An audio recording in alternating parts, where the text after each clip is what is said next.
Maganda na, practical pa ang isang dinarayong hardin sa UP Los Baños sa Laguna. Lahat kasi ng mga halaman doon nakakain din. Silipin natin yan sa report ni Mondi Lopez. Selfie dito, groovy doon. Ganda kasi ng location.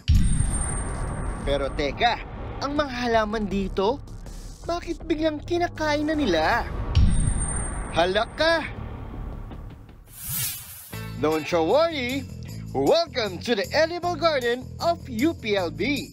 Dito sa UP Los Baños, bidang-bida ang isang hardin na pinag-glow up ng edible landscaping o yung pagtatanim ng mga halamang nakakain. Present ang mga bulaklak, gulay, prutas, at herbs. Lahat ng yan, edible. Ang datingan, aesthetic kung aesthetic. I-flex ko na rin ang mga medicinal plant gaya ng tsaang gubat, turmeric at oregano. Extra functional na rin, di ba?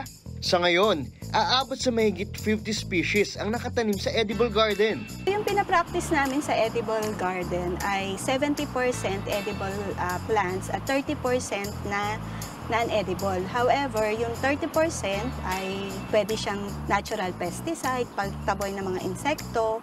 Pero dito ngayon sa garden natin, meron tayong 90% na edible plants na nakatanim. Pero teka, bukod sa pagpapaganda ng espasyo, ano pa ba ang maitutulong ng edible landscaping? Sa edible landscaping, may 4 kasi kaming goals. So ito yung tinatawag naming 4K. So kagandahan, kalusugan, kapakinabangan at kasapatan. Maging parte siya ng solusyon na mabawasan ang food insecurity sa bansa. At ang tagline nga natin dito ay walang pamilyang magugutom. Matindi! Patuloy na pinapalaganap ng UPLB Edible Landscaping Team ang ganitong uri ng pagtatanim sa mga paaralan, government institutions at sa iba't ibang sulok ng bansa.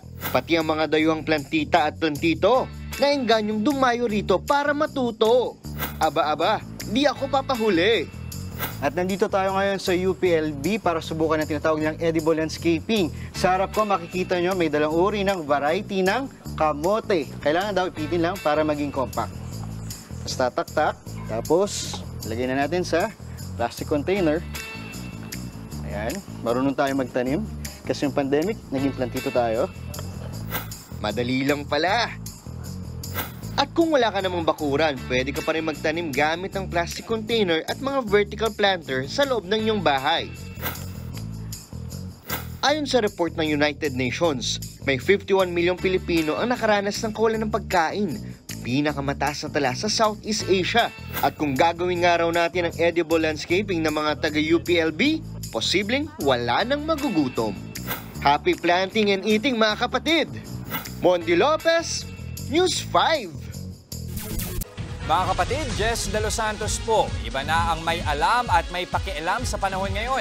Para sa tuloy-tuloy na balitaan sa Frontline kahit weekend, mag-follow at mag-subscribe